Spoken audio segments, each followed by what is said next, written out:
大家好，我是曾医师。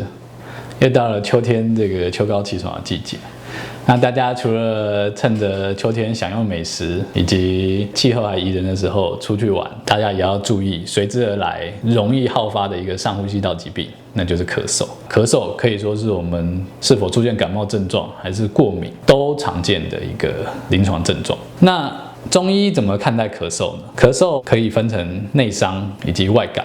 那不管是外感咳嗽还是内伤咳嗽，中医认为共同病机就是肺湿宣肃、肺气上逆，以至于肺气壅恶不宣。那症型的分类上面可以分成风寒、风热、温燥、凉燥、痰湿、痰热、肝火犯肺、阴虚、气虚以及阳虚。那这么多种症型分类，我们中医师必须要找出你确切的症型，对症下药，基本上可以说是药到病除，立竿见影。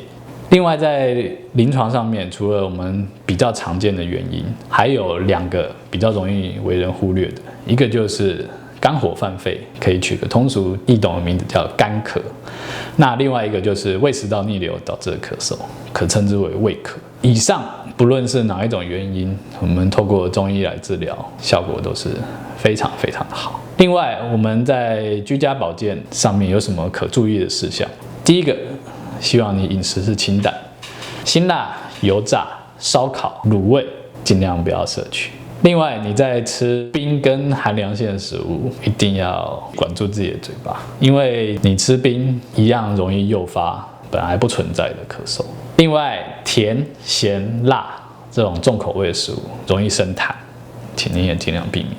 如果您是瘾君子，请戒烟。